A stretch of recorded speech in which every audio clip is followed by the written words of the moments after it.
Live from the campus of Westfield State University, this is 89.5 FM, WSKB, Westfield. Support for the community programming of WSKB is provided by Westfield Bank. For more than 160 years, Westfield Bank has been an important community presence and commercial leader in the Pioneer Valley. With convenient full banking services in Westfield, West Springfield, East Longmeadow, Agawam, Feeding Hills, Springfield, Southwick, as well as Enfield and Granby, Connecticut, visit us on the web at westfieldbank.org.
Good morning, Westfield. It is 6:02. You're listening to WSKB 89.5 FM radio for the Westfield masses and WCPC cable channel 15. My name is Tina Gorman. I'm your Wake Up Wednesday host, and I am in the studio this morning with the chairman of the board, producer Pete Coles. Good morning, Pete. Good morning. How we doing this morning? Oh, We're doing. Listen, everybody's getting sick. You know, that's the nature of the beast right now. It is. And this will lead to the end of the pandemic.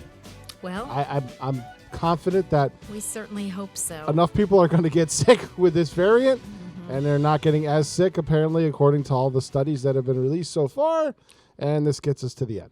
Right. For the most part, I do want to say, though, I was actually listening to a story on the way in and some of the research that's been done on the Omicron variant. And yes, as you said, Pete, for the most part, people are getting milder cases. However, we still have people that are in that high-risk group. Oh, yeah. Including older adults, and I know we have a lot of them that are listening to the show, and especially those with You know who you are. yeah, comorbidities, and they listed them. They said, those who are diabetic, those with heart conditions, those with emphysema and COPD. So they are all at higher risk, even for Omicron.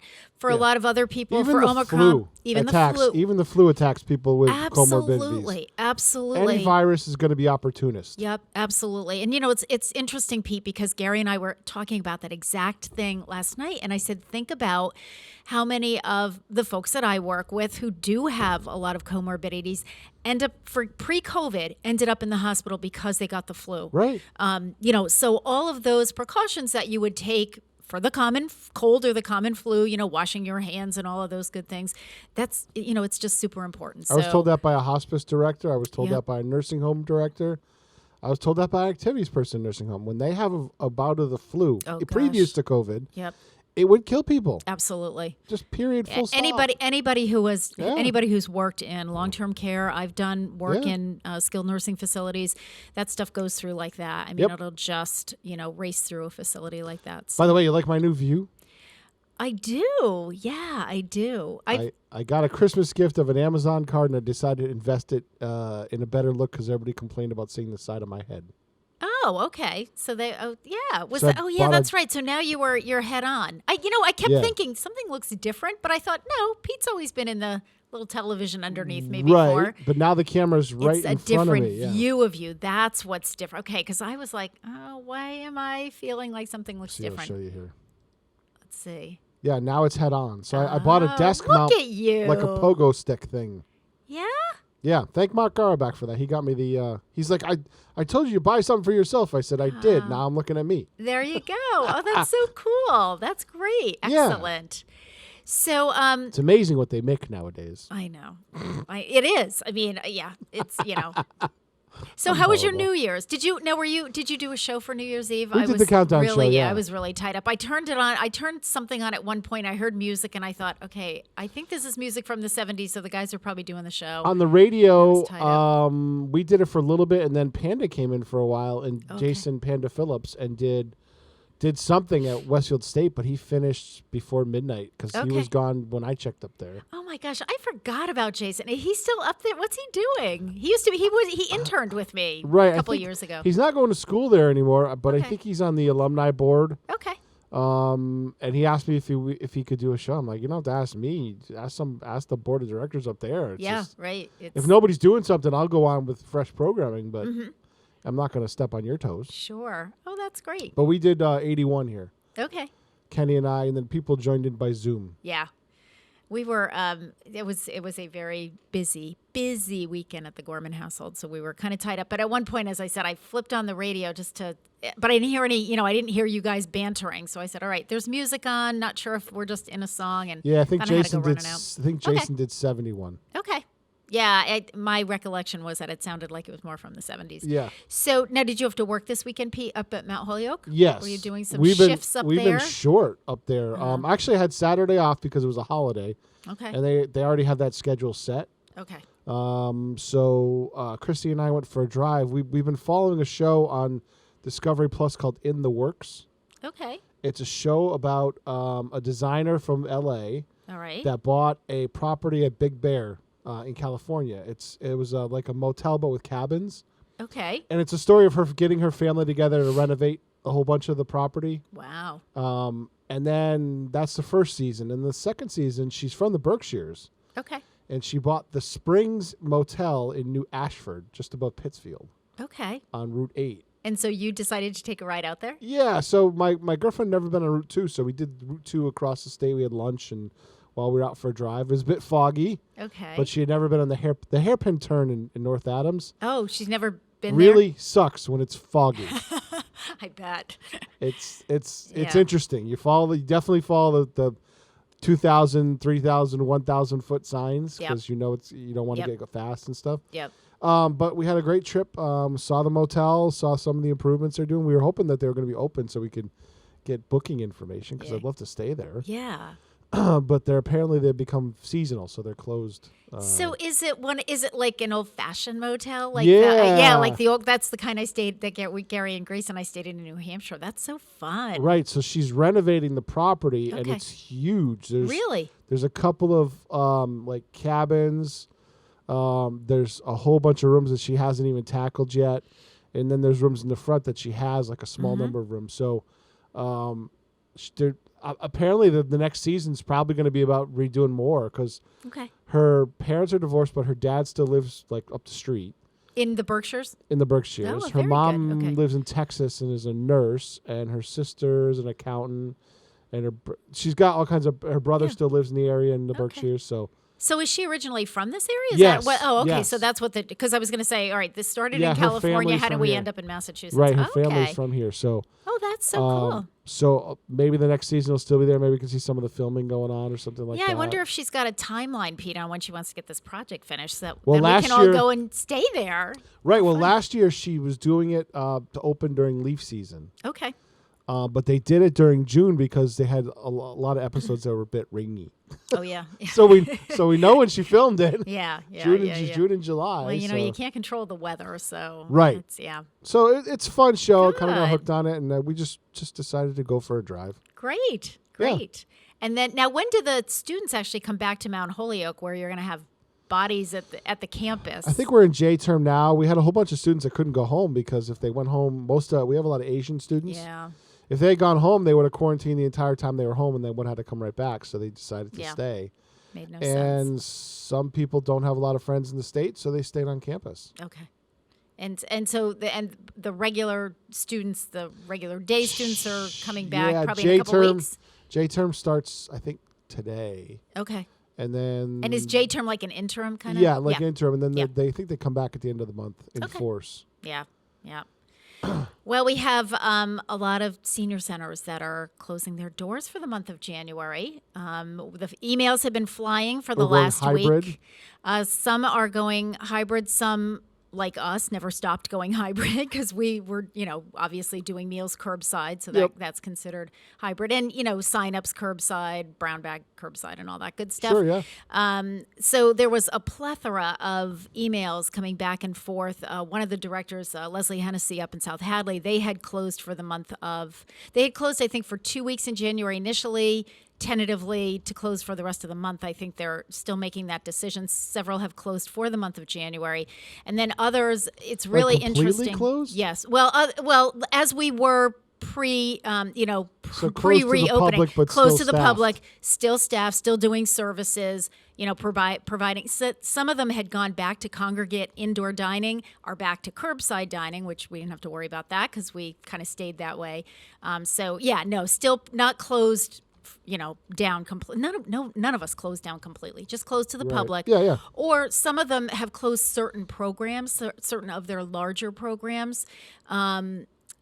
And are running others. I mean, we're all over the map, and everybody's different. Everybody's working with their local board of health. It depends on the numbers in their particular city or town. Except at this point, I think things are really escalating. One of the issues, and I had the issue Monday. We had to cancel Monday's lunch. I had no kitchen crew. They were sick. Oh, geez. You can't you can't have a meal. Well, I had nobody in the kitchen. So, luckily. You should have called culinary. Well, luckily because we do curbside, people have to call in and reserve each day. So when they called in on Monday, and people were wonderfully understanding. And I said, they said, I'd like to order 2 meals. And I said, unfortunately, no meals today because we don't have a kitchen crew. You should cut a deal with the guy just backing in right now. Talk to him after the show. No, seriously. Well, they're all back. I got everybody's back, just so we're as good. a Yeah, contingency as a backup. thing, saying, hey, if I'm in trouble here, can I call you in the morning? Can you whip up? Yeah, that's a problem. The problem is, a lot of times you don't know until last minute. This is actually the first time that's ever happened that I've had both of my. I actually had like 4 people out on Monday, so that's what I'm saying. it was a skeleton crew all the way around, not just kitchen, but everything. So. But it may be something you might want to talk to Mooch about, saying in the future, hey, if we need to pull this off, can you think you could do it? Yeah. Yeah, and he may say sure, and he may say, "What are you, out of your mind? 100 meals? I can't do that." So yeah, we can certainly look into that. So that it's worth an effort because the students are here. If the school's in session, then you might have an option. Yeah, and you know what? Speaking of the schools, we all know what's happening in the schools too. I heard this piece on NPR coming in this morning that the Houston schools, they use like 600 substitutes a day on average. And, of course, they can't get subs. The subs are sick or they don't want to come in. It's just, we're just all over the place. And I just keep saying to people, call before you go anywhere or do anything. Sure. I do also want to make the announcement because a lot of the calls that we had yesterday were asking if we have the home testing kits for COVID. We do not. Our city was not allowed to get them because of our population. Westfield is too wealthy. Median income. But there's a lot of people who really, we see it here. Yep. There's a lot of people who need it, and the state formulas are just whack. Yeah, I feel like Westfield got gypped out of a lot of stuff along the way on this. But anyway, so first round, we didn't get any. I know there will be other rounds coming down the pike. Yep. But, at this point, Pete, I don't even know where to tell people to go because most of the local pharmacies were also out. So even if you wanted to purchase one, you couldn't. Right. Somebody had put on Facebook yesterday that you could get one at the CVS pharmacy in Southwick. And I think 15 minutes later, somebody said, forget it, they're done. They're out too, because that went out. Everybody went down there. And so I don't know. And I don't know how fast they're replenishing the supply for the local pharmacies. Well, there isn't. That's the problem is I read a couple of stories that, they've been trying to do it by out of the executive branch of the federal government, but then they dropped the ball. The executive branch as a whole dropped the ball by not getting orders in to get stuff cranked out. And sorry, no business is going to pump out stuff unless they have guaranteed money coming in the door for it. Of course, right. Well, because, we saw that happen early in the pandemic, with whatever supply they needed. And then, they cranked it out. And then the demand diminished. So it's like, okay, now what do I do with all this stuff? So, and now factories converted back to other things. Exactly. So absolutely. I get that for the businesses. It's like, hey, what are you going to do here? Right. So that's why I've noticed, just as a corollary, I've noticed a lot of ads lately for vaccines because the third dose isn't guaranteed money from the federal government. They have to get that money from the healthcare companies. There has to be demand. Right. So now I've seen it in the on sports radio. Okay. I've seen it during the NFL games. It's these cutesy little ads, and people are like, "Oh, that's really nice of them." I'm like, "There's no corporation in existence that does something to be nice." They're trying to. They're working on their demand because they need to make money. Yeah. And this is with all the other stuff being put on the sidelines. This is their main moneymaker right now. Yeah, for sure. So anyway, folks, so that's, it is. So that's the deal with the testing kits. I apologize up front, but, and people they were really great. Some people said, well, I heard other cities and towns were doing it. I just thought I'd call and ask. And I said, yeah, absolutely. Sure, there's nothing wrong with that because certainly the other thing too is that, a lot of people that are calling assume that it's the senior centers that are giving them out and requested them. That first of all those testing kits came through the Board of Health, and different cities and towns did it differently. For the most part, at least locally, they were either being distributed at the senior center or at the local library. Springfield was doing it through the schools. I know our schools bought some. Springfield, I think, was doing it in a variety of places because they're so large. So I think they had some different distribution points. But I know like West Springfield and Southwick, it was through the library, not through the senior center. Part of that has to do with parking and, staff availability and hours of operation and all that. Yep. Chicopee was definitely their senior center. And I think the first 2 weeks they gave out like 4,300. But I think at this point, with the way Omicron behaves, if you get sick and you have mild assume it's COVID. Well, yeah, and you have mild symptoms, just stay home, ride it out. Right. If at any time you have difficulty breathing, anything like that, get a hold of your doctor like right away. If your doctor isn't available, go to an urgent care or go to the ER. Yes, they're overwhelmed, but you surviving is more important than you saying, "Oh, I'll just tough it out." Right. Because you don't always tough it out. Good advice. You're right, Pete. So, those with mild symptoms, I keep saying, that's the assumption if my staff calls me and says, I got a sore throat and a runny nose, it's like, good, stay home. Right, Assume it's COVID. If you can get a test, great. But otherwise, ride it out. Stay your 5 days. But you're right, Pete. If people are especially if you're having difficulty breathing, and especially if you have other, comorbidities, if you have other chronic problems or whatever, don't wait until you can't breathe at all. My rule of thumb is if it settles in your chest, and you don't have a productive cough, like you're not getting up mucus anymore. Yep. Then you assume you're having pmonia. Mm-hmm. And that's what happened at the beginning of the pandemic. Remember when I was sick and I had pneumonia before I left? Yep. I was 2019? No, beginning of 2020. 2020. Yep. Right. So I was like, this cough isn't productive anymore. Yeah. I went to urgent care, got seen, and everybody's freaking out about COVID back then because it was rumored to be in China. Sure. So I went in and they said, you got pneumonia. Yeah. Here's your heavy duty antibiotics, and then I finished it while I was in Florida. Yep. And knocked it out. So, and that it's not like people are not. I have one of my seniors now who typically comes through my lunch line and hasn't been in for a few weeks. And I talked to his daughter, and he has pneumonia. Not COVID. They've done multiple COVID. So, it's not like there aren't other things going on out there. Oh, so, sure, everybody has to be really careful and pay attention. Yep. So, all right, it is 6:19. You're listening to WSKB 89.5 FM radio for the Westfield masses and WCPC cable channel 15. It is a new year, and as we do each new year, we're going to listen to Neil Sedaka singing Calendar Girl. Happy New Year. I love my calendar girl. Yeah, sweet calendar girl. I love my calendar girl. Each and every day of the year.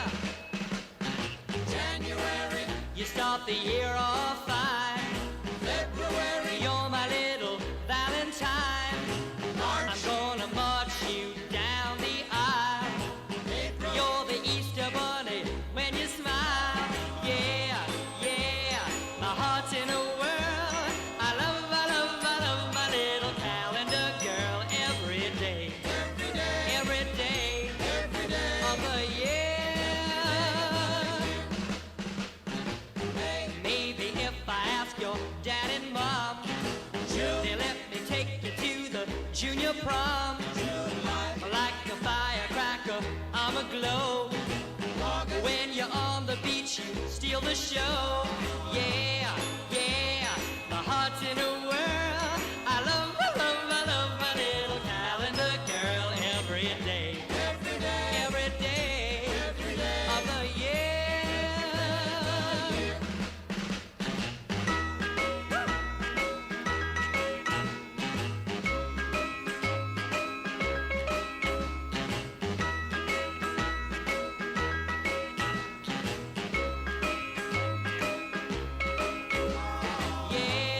Yeah, my heart's in a whirl. I love my little calendar girl every day.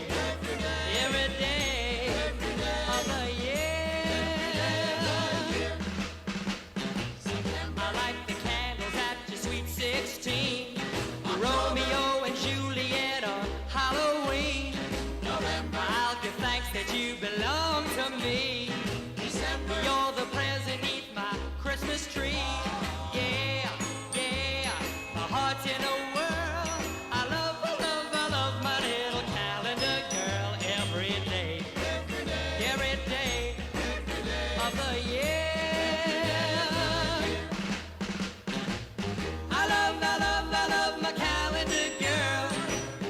Yeah, sweet calendar girl. I love my calendar girl. Underwriting for WSKB's community radio programming is brought to you in part by R. Levesque Associates. They are offering landscape architecture, civil engineering, environmental permitting, and land surveying. RLA is a second-generation company devoted to excellence in the planning and design of outdoor spaces. On the web at rlaland.com or at 40 School Street in Westfield. This is Ken Stomsky from Ken's Den on WCPC 15 and 89.5 FM, Tuesdays, 8 to 10. Community Radio. 89.5 WSKB.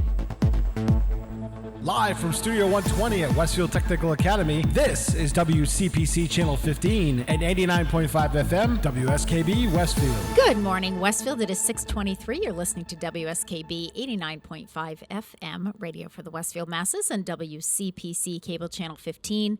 My name is Tina Gorman. I'm your Wake Up Wednesday host, and I'm in the studio this morning with the chairman of the board, producer Pete Coles. Good morning again, Pete. Good morning. Did you hear about Kenny? No. Kenny was supposed to fly out to Las Vegas for the Consumer Electronics Show Okay. on Monday, Yep. and he believes he's jinxed by Midway Airport. What happened? His original flight got canceled, and then the next flight that was supposed to happen 20 minutes before they canceled because they couldn't get any flight attendants. They had a pilot, they had a Yep. co-pilot, and no flight attendants. There it is.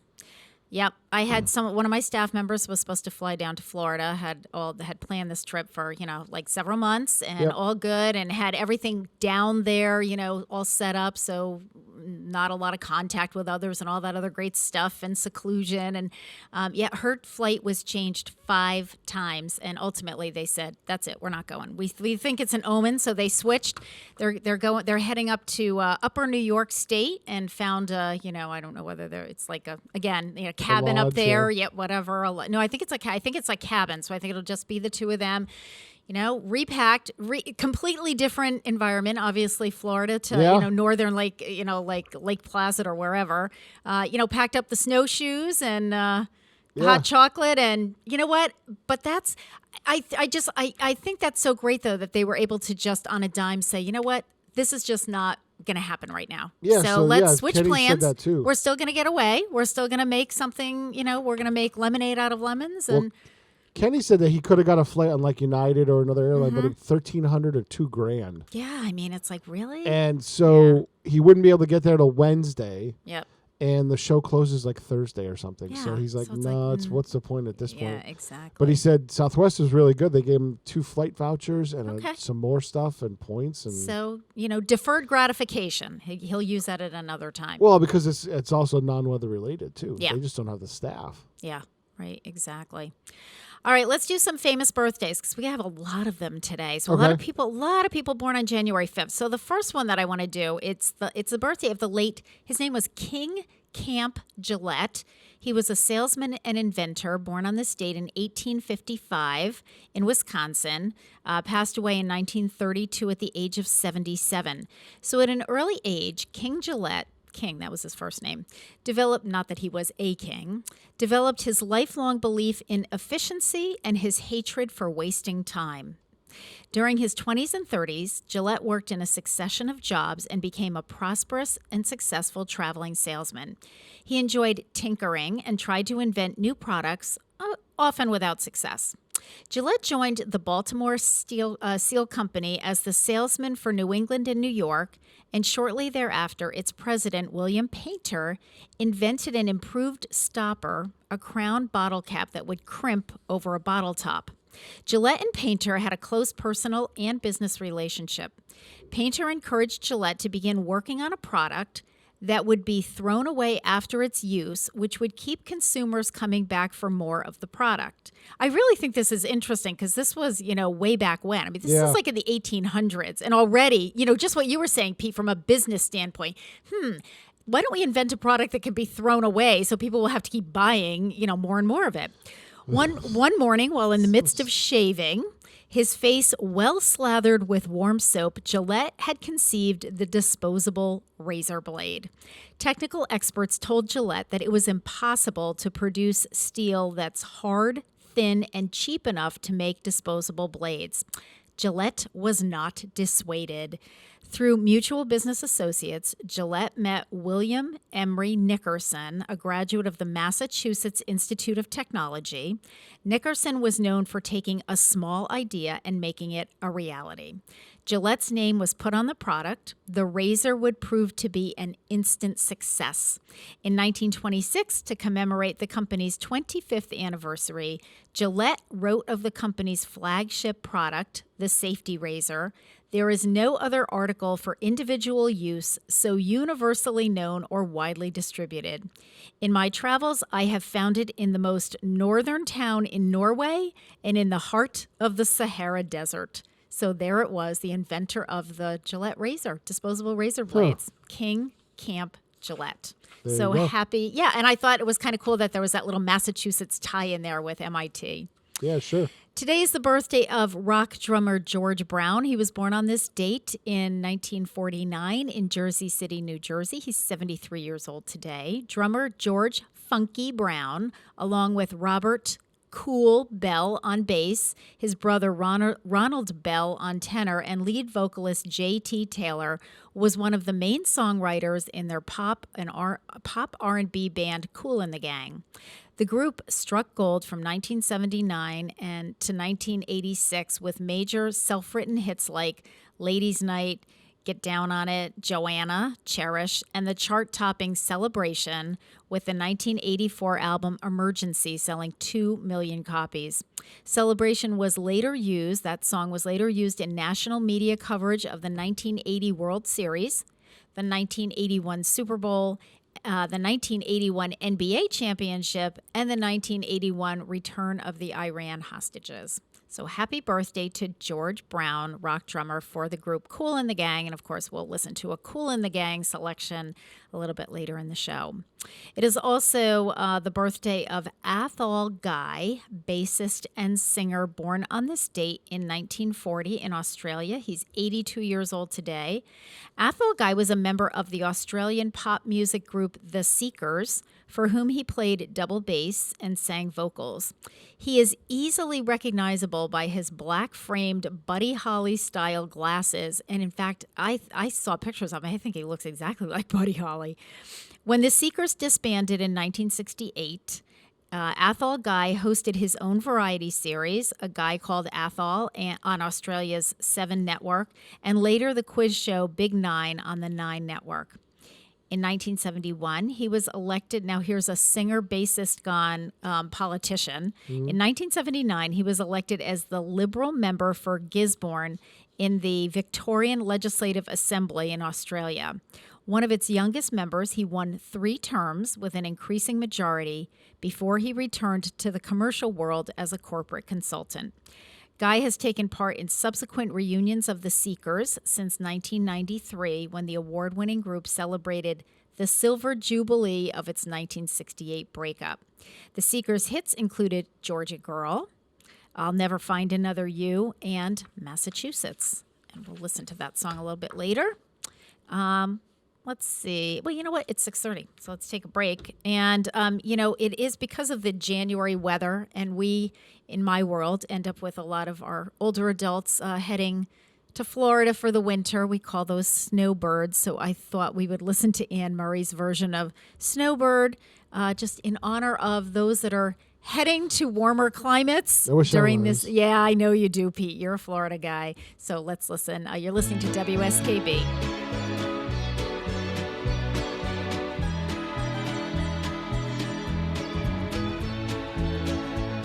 Beneath its snowy mantle, cold and clean, the unborn grass lies waiting for its coat to turn to green.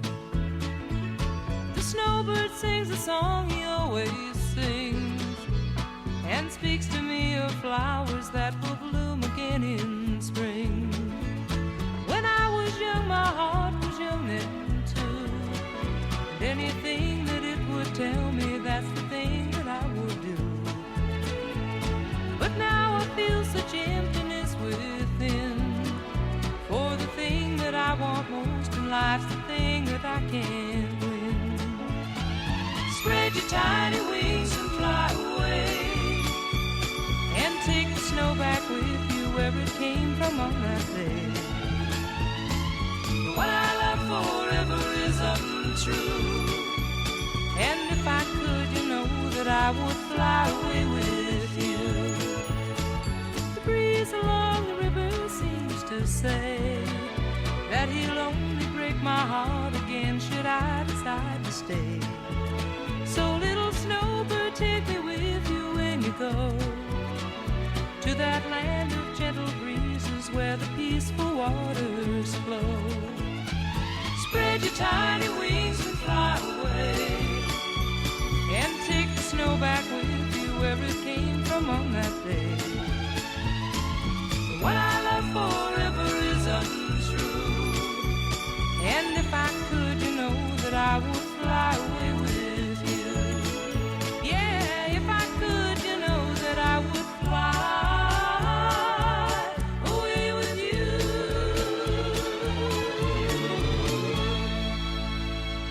Support for the community programming of WSKB is provided by the Barnes and Noble College Bookstore in the Ely Campus Center, offering Westfield State t-shirts, sweatshirts, and gift merchandise, all of your academic needs, and offering textbook materials in new, used, ebook, and rental formats. Available at the bookstore on campus or online at westfieldstate.bncollege.com. I'm Mark Auerbach. Join me every Friday at 8 a.m. for Arts Beat, where you'll meet interesting actors, directors, designers, and musicians here in Western New England. Community Radio. 89.5 WSKB.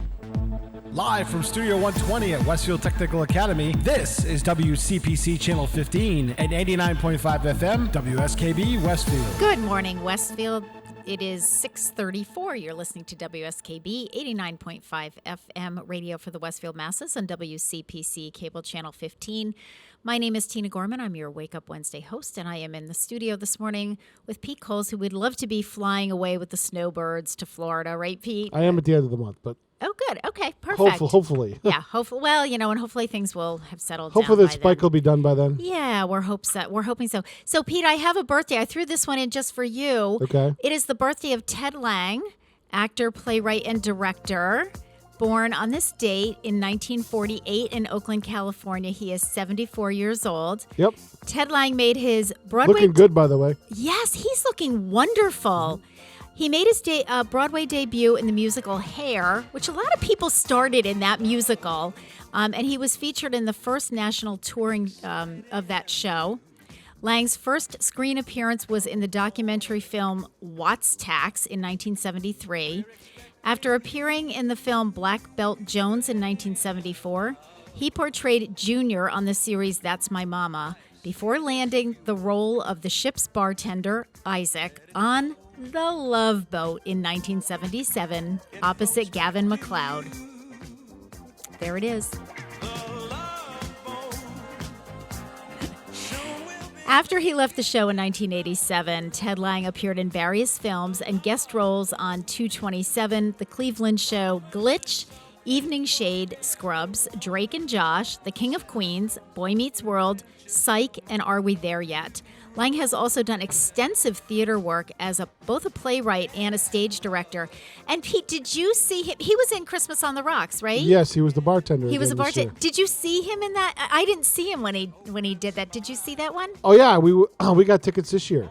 He was down there this year. He was down there this year? Has he? Yeah. Is this his first year doing it, or had no, he done it it's before? his third. Oh, in a row? Because he did it in person in 2019. Okay. And then 2020, he did it They did it virtually. And he was the voice of the bartender. Ah, okay. Because they shot it from the viewpoint of the bartender. Oh, okay. So Ooh, that was last different. year's stream, if you bought it, it was shot from the view of the bartender. Okay. And then this year, well, obviously in person, he was the bartender again, and he's really good. Does a great job. He does a good job. Mm-hmm. Yeah, when we went down with Patrick and Mimi and Mark Auerbach, Aaron and I went down before, it was pre-COVID. He wasn't in that role. I think we must have gone down in 2018. Yeah. And he was, because I remember the next year we couldn't make it, and you had said, oh, Ted Lang's going to do that part. So I had to throw him in here. But, I was surprised when I read his bio, Pete. He's done, of course you always think of, he was the bartender on the Love Boat, but he's done a whole lot of work and screenplays or playwright and so forth. So happy birthday. And let's see, how old is he? What did I say? He's 74 today. Fruit fly in here. Oh, dear. All right. It is also the birthday of the late George Reeves, actor born on this date in 1914 in Woolstock, Iowa. He died June 16th, 1959. He was very young. He was only 45. It was talked about as the curse of this role. Yeah, yes. Christopher Reeves, too. Oh, that's right. That's right. In 1935, George Reeves joined the Pasadena Community Playhouse. His first film role, believe it or not, was a minor part in Gone with the Wind. Yes. His goal was to be a film actor. That's what he really wanted to do. In 1951, Reeves reluctantly accepted the title role in the TV series The Adventures of Superman. In the fall of 1952, Superman premiered to high ratings and equally impressive critical acclaim. Playing both the crime-fighting hero and his mild-mannered alter ego Clark Kent, George Reeves quickly became a household name with younger viewers. However, as the popularity of the series swelled to a phenomenal level, Reeves became more and more dissatisfied with the direction in which his career was headed. In 1953, Reeves was given a chance to rejuvenate his flagging film career with a substantial role in the movie From Here to Eternity. However, his hopes were crushed when a preview audience laughed and yelled, "There's Superman," when Reeves first came on screen. Oh, you got typecast. Yep, typecasting brought Reeves' career to a grinding halt, and From Here to Eternity marked his last major motion picture. And ultimately, he was given just a very small role, and they didn't even roll his name in the credits, again, because, he was so associated with Superman. So it really, as much as that was a great role, he really wanted to be a film actor, and that typecast him, and that was it. On June 16th, 1959, Reeves was found dead in his bedroom from a gunshot wound to the head. He was 45 years old. The police ruled his death a suicide, but rumors quickly surfaced that Reeves was murdered.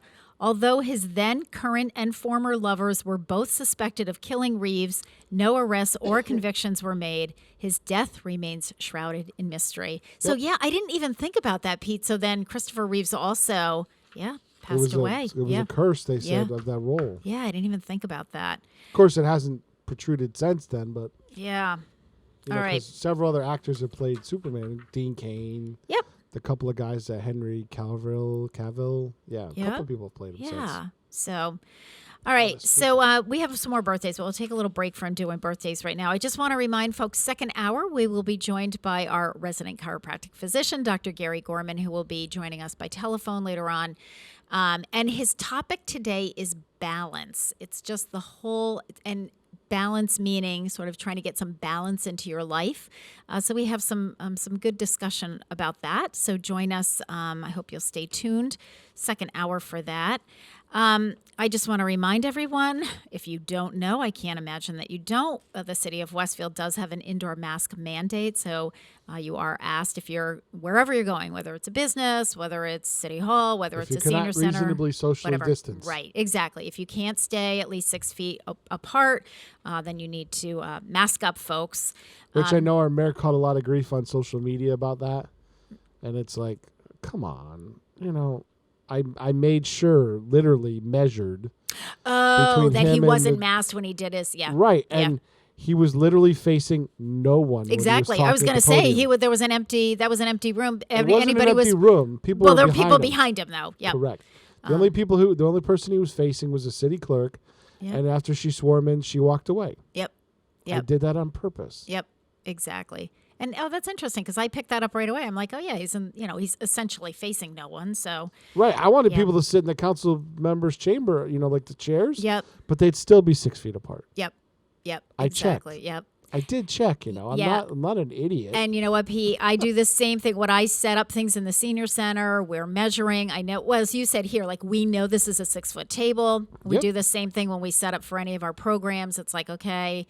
And I have signs all over. Don't move the furniture. It's set up that way on purpose because we measured everything out. We are doing our best to keep you safe. So, reminder, folks, there is no meal service at the Senior Center the week of January 17th. January 17th is Martin Luther King's birthday, so all city offices are closed, including the Senior Center. Mm-hmm. But Tuesday through Friday of that week, there will be no curbside meals. We're having some major work done in the kitchen. Not renovation, but we have to have our grease trap like completely redone. It's not a matter of getting clean. It's like, yeah, it has to be rebuilt.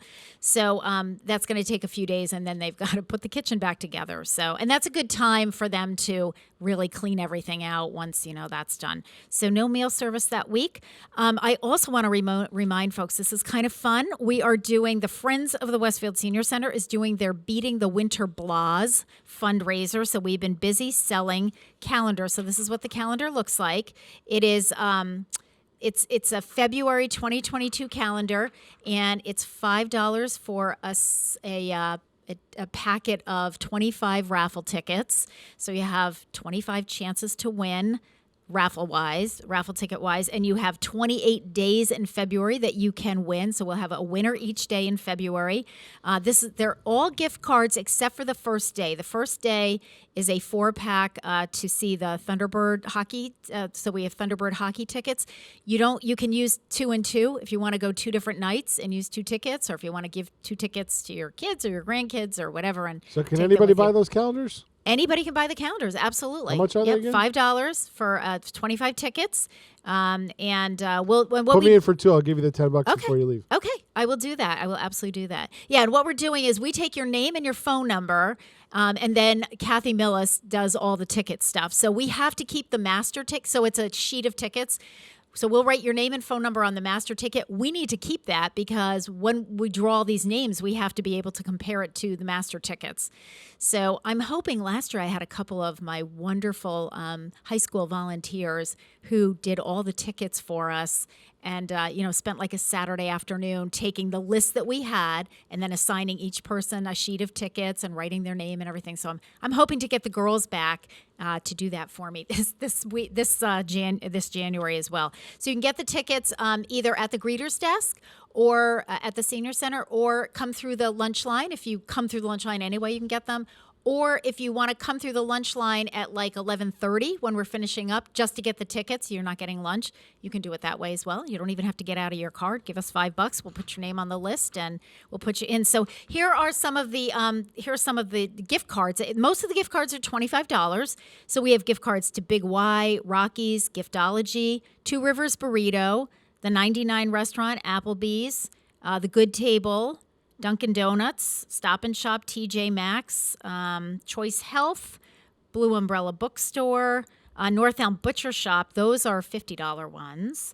Moe's Southwest Grill, Little George's Restaurant, The Tavern. So, we've got we tried to get most of the local restaurants. Everything on here is in Westfield or right on the border. I think Little George's is right on the West Springfield, Westfield border, but pretty much everything else, very local. We tried to keep it local. So it's a lot of fun. And I think last year you can win more than once because we're putting in 25 tickets per, if you buy a sheet or 2 or however many you buy. Sure. So I think last year we did have 1 or 2 people who won more than once. They won 2 days. So cool. It's a lot of fun. This is a big fundraiser for the Friends Group. So we're really asking you to support that. They've been so wonderful for us in terms of supporting us through this pandemic. They've paid for the entertainment that is on Channel 15. And speaking of the entertainment for this month, it's the Jolly Duet Duo performing. That's Christopher Haynes and Teresa Lorenko are the performers. And that performance is aired Wednesday afternoons at 2:40, Saturdays at 6 o'clock, and whenever else Pete wants to sneak it in there for you. So good. It's a good concert, good performance. So tune into that. And the Westfield Council on Aging Presents series this month is Robin Putnam. Harry Rock interviewed Robin Putnam, and it's on shopping rights. So she discusses expressed and implied warranties, return policies. What do you do if the merchandise is defective when it shows up on your doorstep, or you get it home and you unpackage it? Pricing discrepancies, as well as shopping online through the mail or through television advertisements. So that series is aired on Tuesday afternoons at 2:45 on Channel 15. So tune in for Robin Putnam. It's the same one that's aired. So we air it, 4 or 5 times, depending on how many Tuesdays there are. So in case you miss it, you have other opportunities. And I'm busy lining up. I'm going to keep it a secret, but I'm busy lining up the February one. So we'll see how that goes. I've reached out to someone to see if she'll do that. Let's take a short break. It is 6:47. You're listening to WSKB 89.5 FM radio for the Westfield Masses and WCPC Cable Channel 15. In honor of drummer George Brown's birthday, from Kool and the Gang, we're going to listen to them sing the song Fresh. We'll be back.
Underwriting for the community programming of WSKB is provided by the Boys and Girls Club of Greater Westfield, serving the youth of the Whip City and surrounding communities since 1969. For more information on the Great Futures Club for ages 3 to 5, happening weekdays, and the Club Teen Center for ages 11 and older, weekdays from 6:30 till 8 p.m., go online at bcgwestfield.org or visit the club at 28 West Silver Street. The Boys and Girls Club of Greater Westfield, Great futures start here. Hi, it's Bob Plass, and I have Wow, it's Tuesday. Every Tuesday, 6 to 8. Wow, it's Tuesday. Community Radio. 89.5 WSKB. I did it! Live from Studio 120 at Westfield Technical Academy, this is WCPC Channel 15 and 89.5 FM, WSKB Westfield. Good morning, Westfield. It is 6:52. You're listening to WSKB 89.5 FM radio for the Westfield Masses and WCPC Cable Channel 15. My name is Tina Gorman. I'm your Wake Up Wednesday host, and I'm in the studio this morning with producer Pete Coles, and I'm chuckling because I chuckle every time I hear Bob do that. Yeah. So, Pete, I tuned in for a little while. I went into work early yesterday, but I had it on the show on my way in. So, was Jay back? Was Jay Pagluka? Was he For a in little bit. studio, No, or was everybody he? was did on he, Zoom. Oh, everybody was zooming because I didn't see it. I had it on the radio, but yes, I was listening to Bob talk about the male version of The View, which I thought was hysterical. He Only is a riot. Bob. Only Bob. He is a riot. He said, "Oh, we've got all these people. It's like the male version of The View." I just cracked That's because we were up. cranking them up. That's why me Yeah. and Rick were cranking them up yesterday. It's really easy to do that. Yeah. As Jay said, you just kind of like wind Bob up and let him go. And, you know, Right. Yeah, exactly. Yeah. Yeah, so good. All right, so we have a couple more birthdays to do. Let's finish up with these. We'll talk about our National Day, and then I have some other announcements. And again, Dr. Gary Gorman will be joining us at about 7:15 this morning by phone. It is the birthday of the late Jane Wyman, actress born on this date in 1917 in St. Joseph, Missouri. Passed away at the age of 90, September 10th, 2007. Jane Wyman's film breakthrough role was playing, I never saw this movie, it was playing a deaf-mute rape victim in Johnny Belinda back in 1948, which that was heavy duty for 1948. Wyman spent over 6 months preparing for the film, which was an enormous hit, and won her a Best Actress Oscar. She was the first person in the sound era to win an acting Oscar without speaking a line of dialogue. Other films included The Yearling, which she did with Gregory Peck, The Glass Menagerie, The Story of Will Rogers, and the musical Let's Do It Again.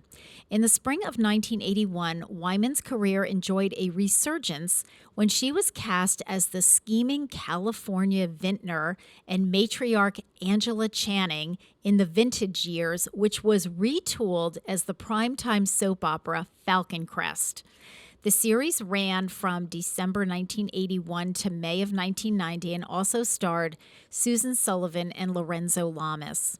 In its first season, Falcon Crest was a ratings hit behind other 1980s primetime soap operas such as Dallas and Knots Landing, but initially ahead of rival Dynasty. Oh my gosh, it's so funny to listen to all those names of those shows. Those shows were, I watched all, they were so popular back in the 80s.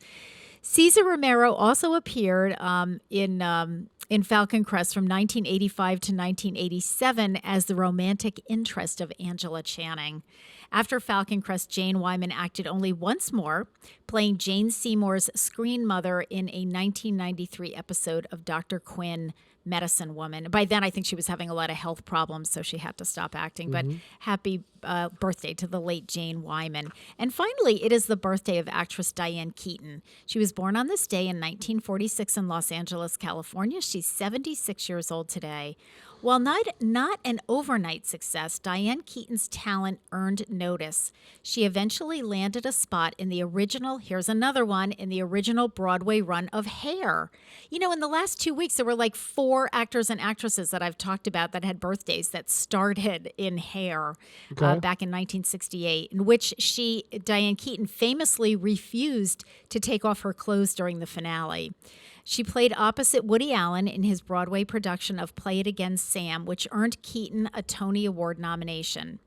A Keaton-Allen relationship proved to be a fruitful one.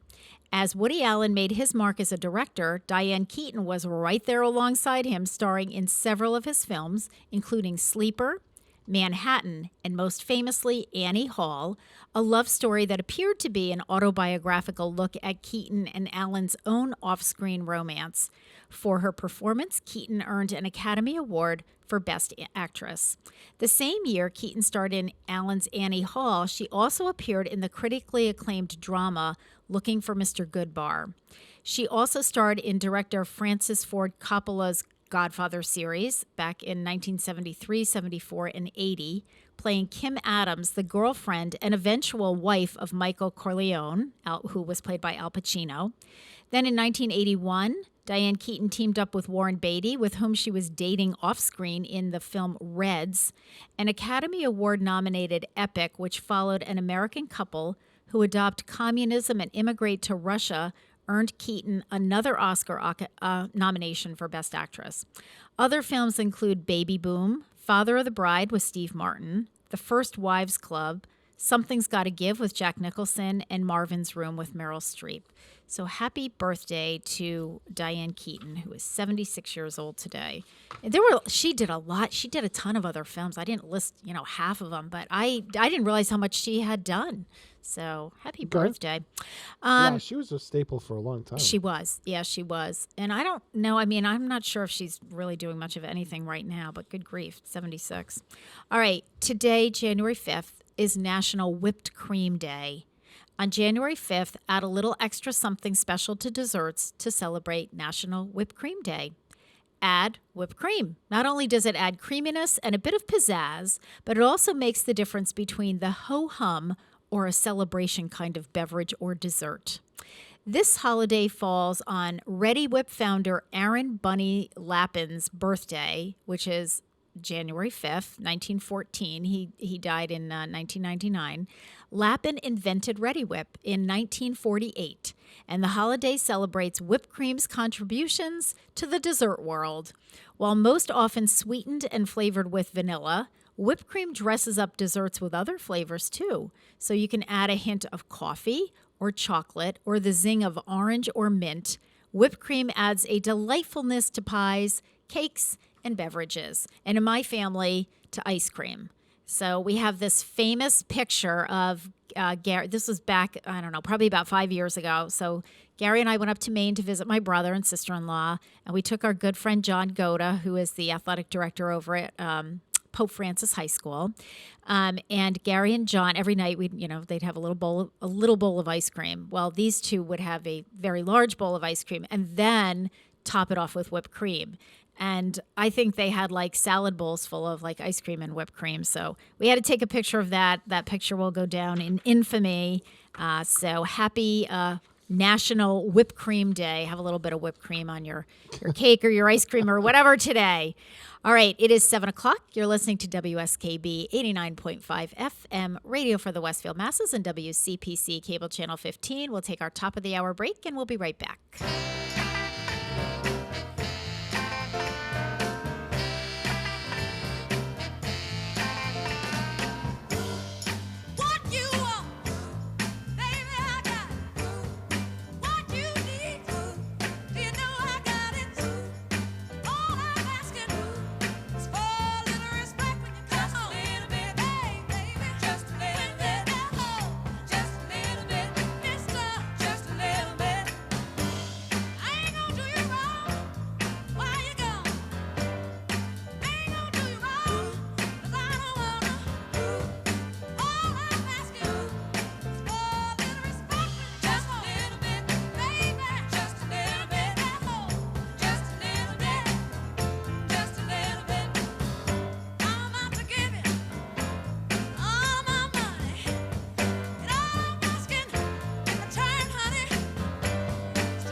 Support for the community programming of WSKB is provided by the Dunkin' Donut Shops of Westfield and the Sardinia family. It's nice to know that even as the world changes, Dunkin' Coffee remains the same at 7 convenient locations throughout Westfield.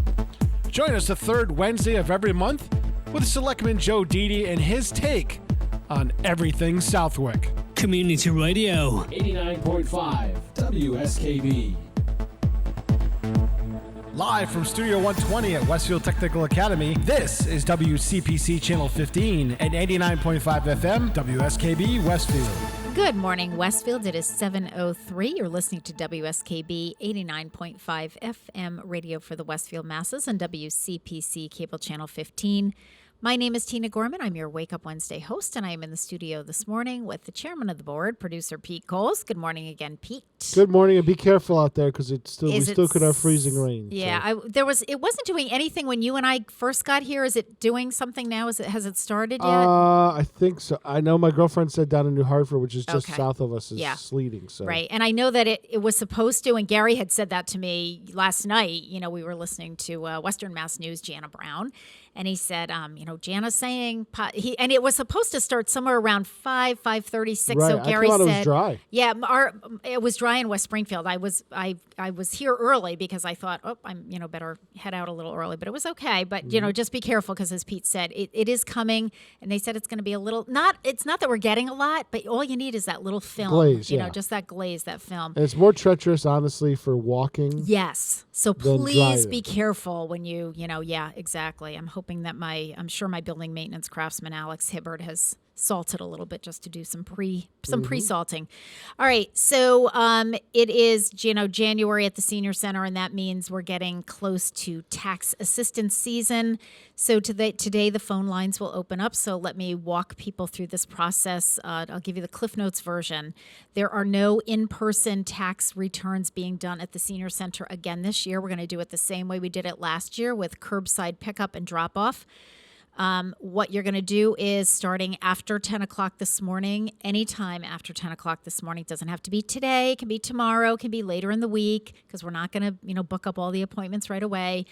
Call the senior center if you want to have your taxes done. You are going to be directed to the tax voicemail. No one's going to schedule an appointment in person today. You're going to be directed to the tax voicemail. You're going to leave your name, your address, and your phone number.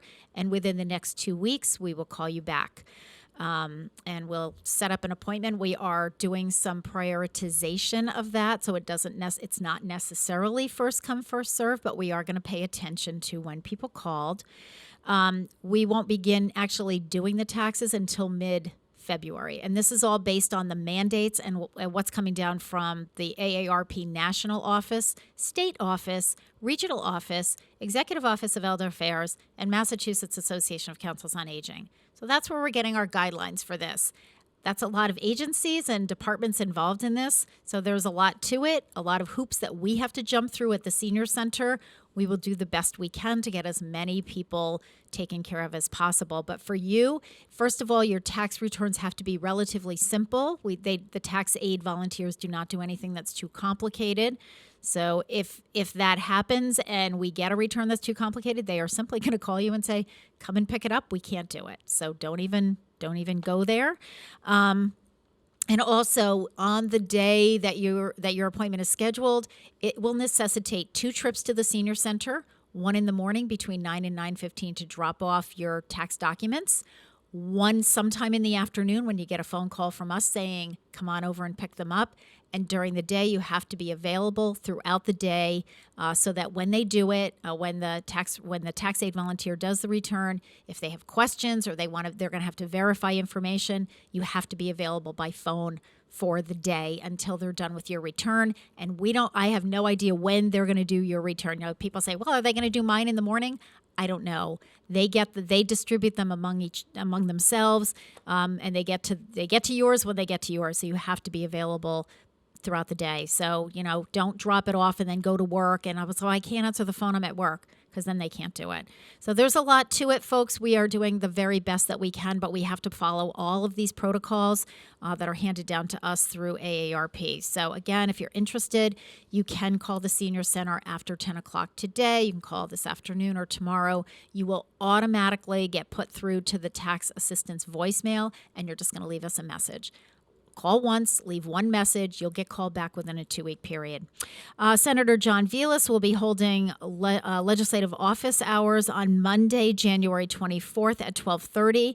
We're not sure if Senator Velas will actually be there because he is due to become a father right around that time period. That yesterday. Yeah, right around that time period. So he may or may not be here, but if he's not here, one of his legislative aides will be here. So certainly feel free. We have some space in our mail call fitness class. We just had one of our regulars on the curbside lunch decided to join the mail call class yesterday. So that's great. The cost is $5 per class on a pay-as-you-go basis. This is all men, just a class just for men, a fitness class for men. The instructor is Michelle Urbanski. She also teaches at the YMCA. She is fabulous. And we have a small group, but this group is so dedicated. The class meets on Tuesdays and Thursdays from 8 to 9 a.m., and it is pay-as-you-go, so you don't have to sign up in advance. Unless we get to where we're hitting the limit on the number that we can have in the fitness room, you can just come on in. Just make sure you get to the Senior Center a little bit before 8. You do have to change your shoes. Make sure you bring a change of shoes because you can't walk on the fitness room floor with your street shoes on. We don't want any sand or salt especially. Today, we have our Heaven's Angels group will meet this afternoon in the Great Room from 1:30 to 4 o'clock.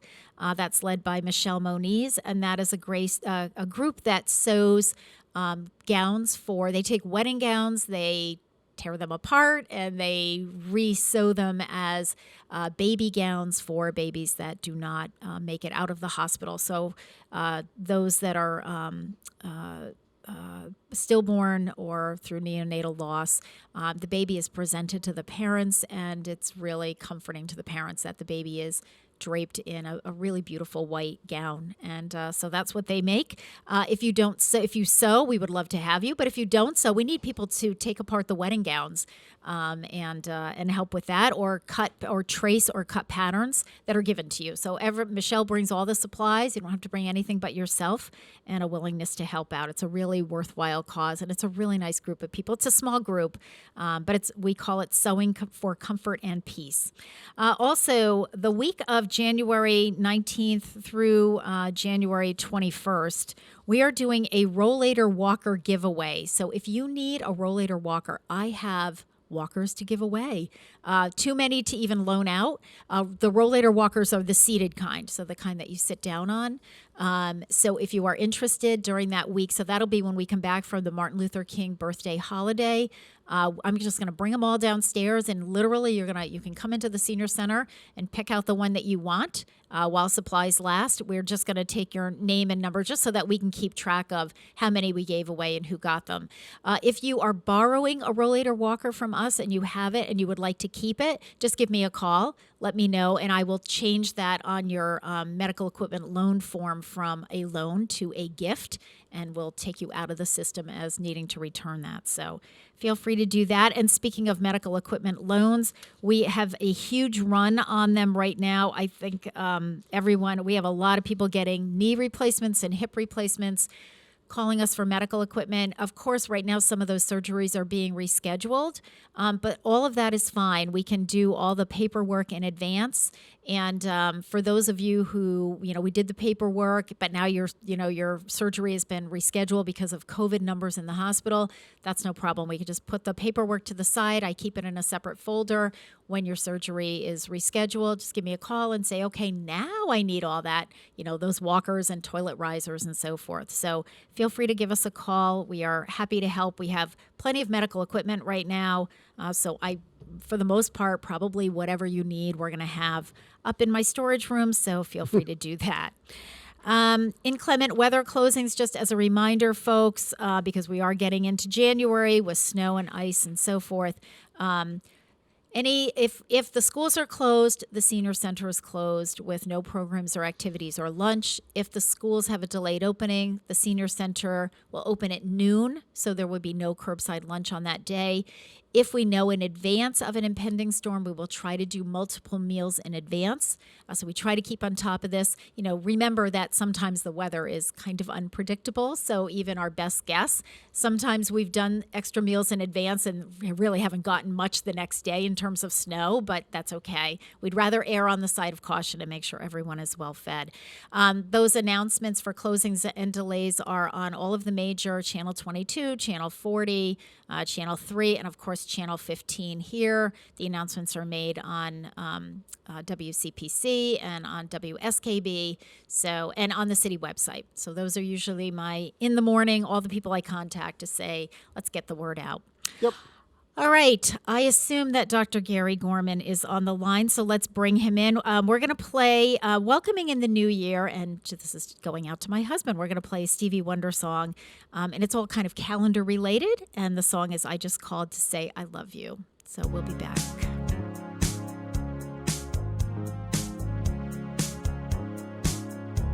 No New Year's Day to celebrate, no chocolate covered candy hearts to give away,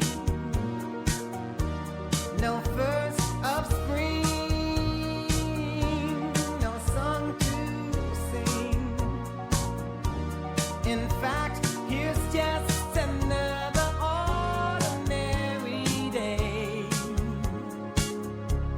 No April rain, no flowers bloom, no wedding Saturday within the month of June. But what it is something true, made up of these three words that I must say to you. I just called to say I love you. I just called to say how much I care. I just called to say I love you, and I mean it from the bottom of my heart. No summer's high, no warm July, no harvest moon to light one tender August night, no autumn breeze, no falling leaves, not even time for birds to fly to southern sky, no Libra sun, no Halloween, no giving thanks to all the Christmas joy you bring. But what it is, so oh so new, to fill your heart like no three words could ever do. I just called to say I love you. I just called to say how much I care. I do. I just called to say I love you, and I mean it from the bottom of my heart. I just called to say I love you.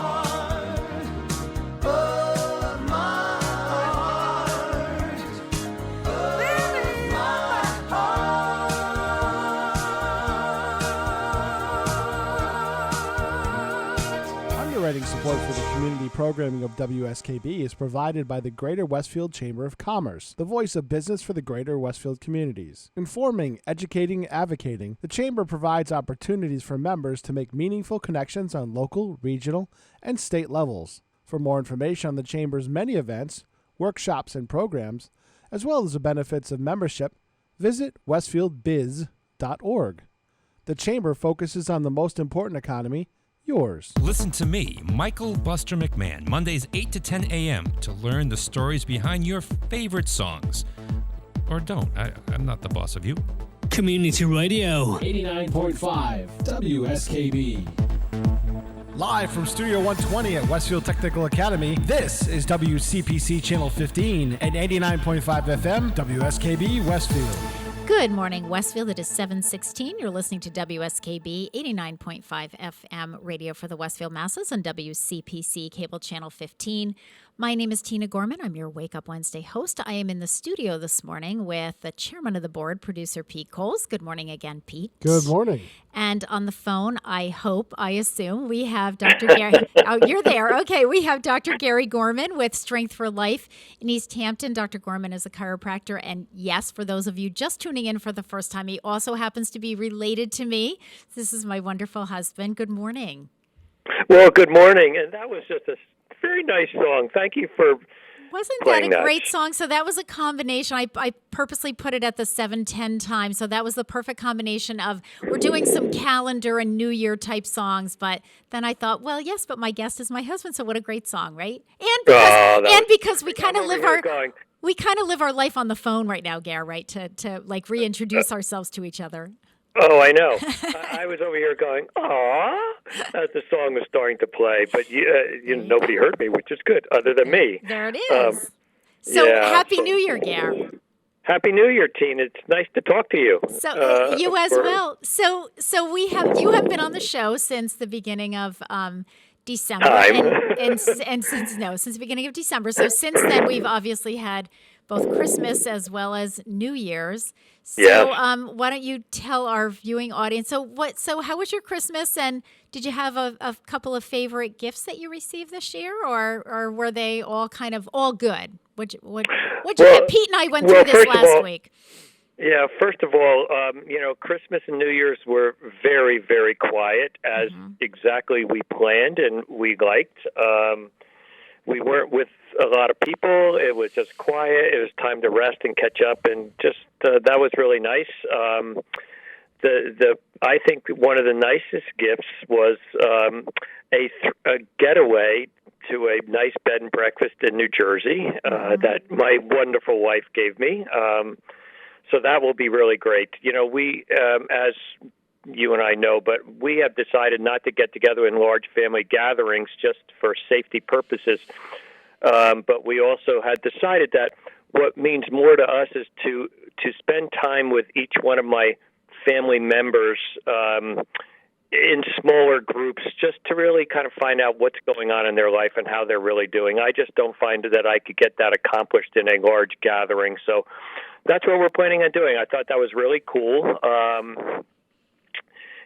So that was good. I got my JMU alumni sweatshirt. So there's just a lot of neat things that I really wanted. So that was good. Good, and we're ready to start the new year, 2022. We're hoping that it'll be a healthy year for everyone. And so, Gary, your topic this morning is. I'm getting a lot of staticky stuff. Are you okay over there? Yeah, I'm good. I'm fine on my end. Okay, all right. Is it better now? It is a little bit better now, yeah. It sounds like somebody keeps breathing into the phone, but I don't know that that's what it is, but that's what it sounds like on our end. So, that's better. Whatever you're doing is better. So, Gare, the topic is balance, and I had to clarify last hour when I introduced this topic. I said we're not talking about balance in terms of your physical balance, keeping your balance or losing your balance, but you're actually talking more about balance in your life. So I would really like to, I think the new year is always an opportunity for us to kind of reassess, where are we in our lives right now? Where do we want to go? And of course, we've talked about New Year's resolutions and setting goals and so forth. So this is kind of along those lines, maybe a bit of a different spin on it. So I thought you could start by, because I know for you, you've talked about the importance of having balance in your life or and for your patients in their lives. Yes. So Can we start, Gare, could you define for us, when you talk about having balance in your life, what are you talking about? What does that mean for you? Yeah. You know what? It's very interesting. I have always had a fascination of Eastern medicine, and there's a term that many of the listeners probably have heard before. It's called yin and yang. It's spelled yin and yang, Y-A-N-G, but it's pronounced yan. And they've seen pictures of it where it's like a black semicolon with a little white dot in it, and a white semicolon with a little black dot in it. And in essence, the Eastern philosophy is that there's a balance in nature, in life. There's night, there's dark, and then there's light. There's cold and there's warm. There's winter and there's summer. They looked at nature and saw how nature really creates a balancing act. Now, I think that is healthy and wholesome for one. In the States here and in healthcare, we use a term called homeostasis. And homeostasis is defined as a relatively stable equilibrium. We try to strike a balance, and that means that it puts the minimal amount of stress on our physical bodies and our mental and our emotional bodies as well, and our minds as well. So that's what I mean by a balance. And a way to do that is that we need to really look in the mirror, self-reflect, and really do a self-assessment of our own lives, and finding out what is taking up the majority of our life, and is that healthy, and how can I kind of take some parts or time away from the overtaxed or the vast majority and create a little bit less of a majority. For example, you could have a mom and dad who are working 18-hour days. They're throwing their kids in daycare. They come home. They never go to bed. It's like, is there a balance there? No, they probably never see their children, and they're working way too much. That kind. I threw that out there. That's probably a pretty obvious one. But in our own body, I'll use the nervous system as an example. And in essence, we basically have two separate nervous systems that work in harmony with one another. The first one, I think most of us have heard the term fight or flight. Yes. So fight or flight is what's called the sympathetic nervous system, and what that does is that prepares our body. We don't have to think about it. It just automatically does this. It prepares our body to either fight for our lives or run and get away. It's a survival tactic. Okay. It's really, and that comes from hundreds and thousands of years of the evolutionary process or the changing in our world over time. Okay.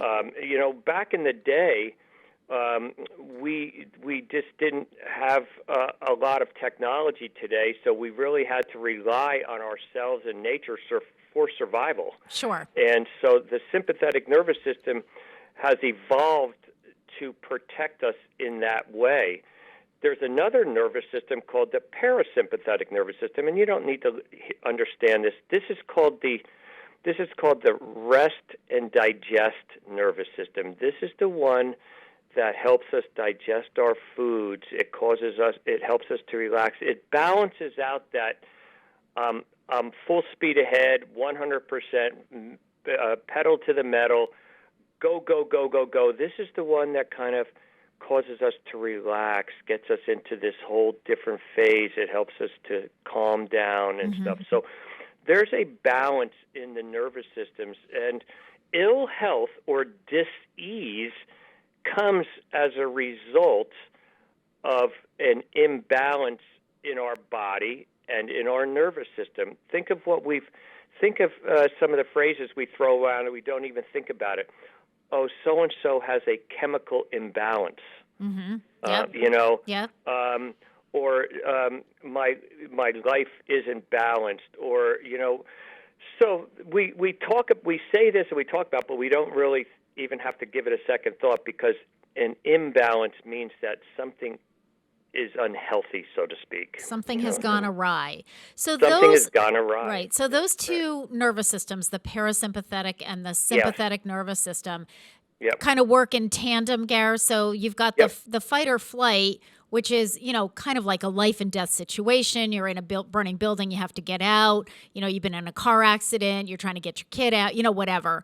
You're being chased by someone. I guess in the old days, it's like you went out to hunt, wild game, and you were chased by, a lion or a tiger or whatever. Right. So that is, do I have that right? So that's your fight or flight. That's absolutely correct. Yes, and then your parasympathetic is just more, it's kind of on a what should be sort of a normal routine day. You're just, kind of getting your way through.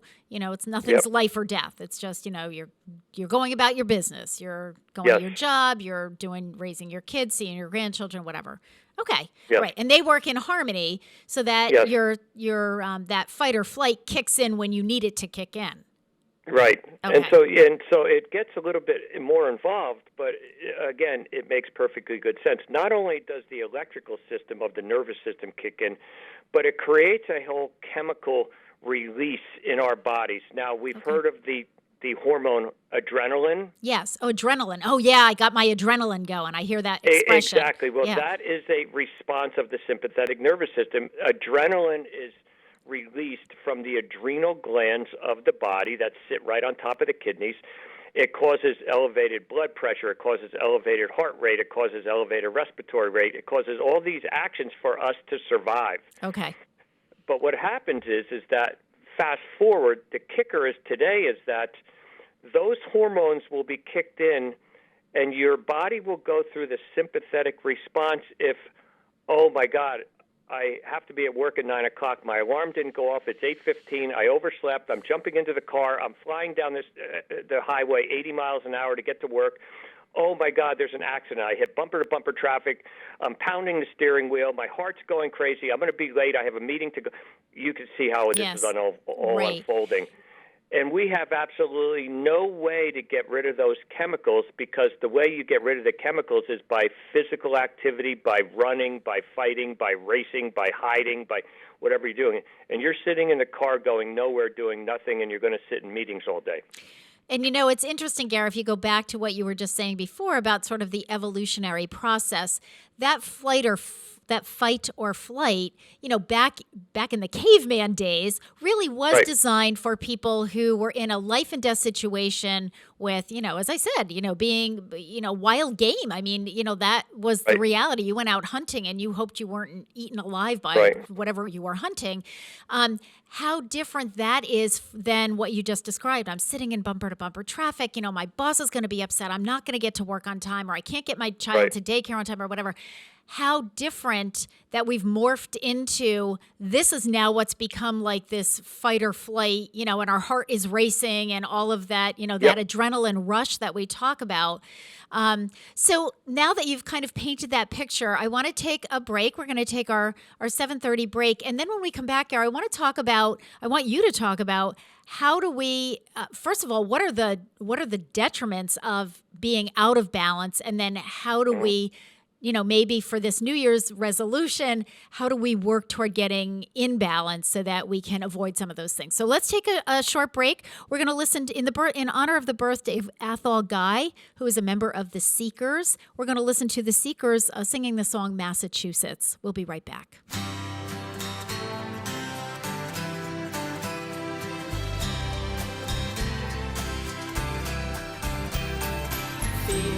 I'm going back to Massachusetts.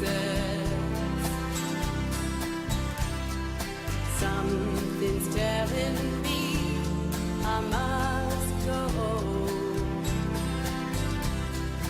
And the lights all went down in Massachusetts.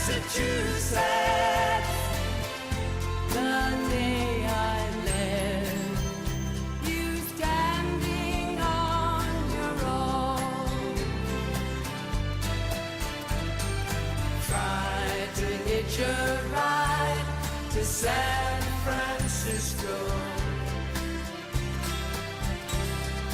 Gotta do the things I wanna do.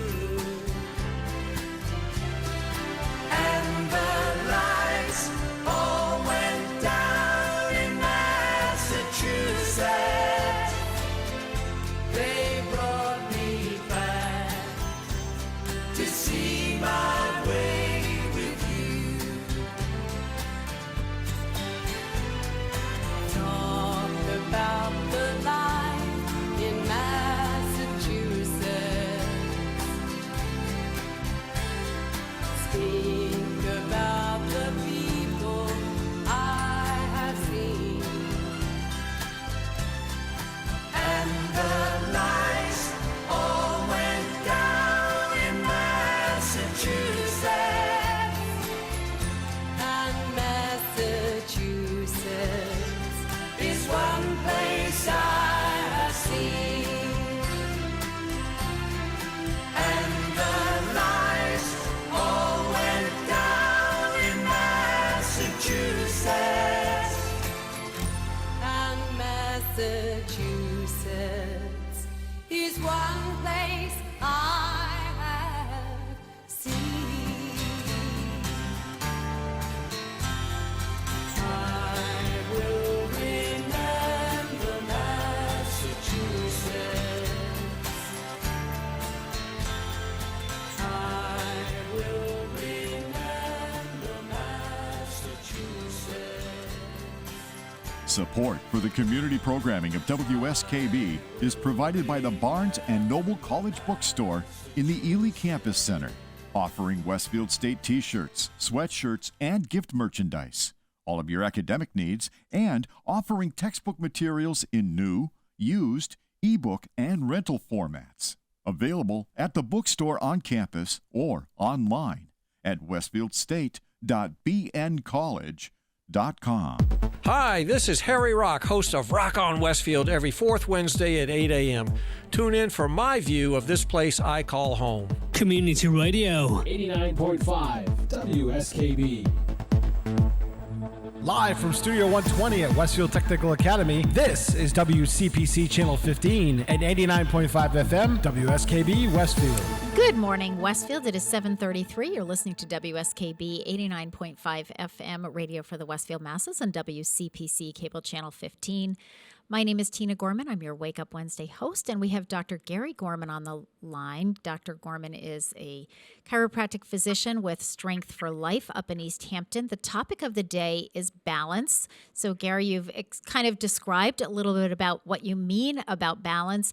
Can you talk a little bit about what do you think are the detriments for someone who whose life is really out of balance? You know, you described, sort of the frantic parents who are, working and childcare and, those kinds of things. So what are some of the problems with that?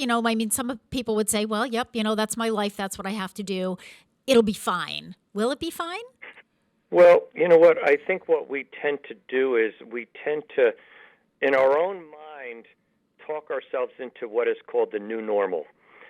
So we've talked about that during the pandemic. We have created a new normal. Mm-hmm. What is normal today is not normal 3 years ago. And unfortunately, because we get so caught up in our activities and our life and our environment that we don't listen to our human body's warning signals of what's going on. For example, 15 tension headaches a month is abnormal. Mm-hmm. You know what?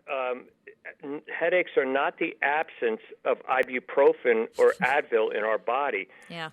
A headache is a symptom. A headache is something that is giving ourselves a warning that something is not right. What is that? Mm-hmm. Then we need to really take a step back and do a self-assessment. Am I getting enough sleep? Am I hydrating myself enough? Am I sitting at my computer too long? Am I creating eye strain? Am I exercising too much? It goes on and on and on. There's hundreds of different activities and events that will become a little bit out of balance.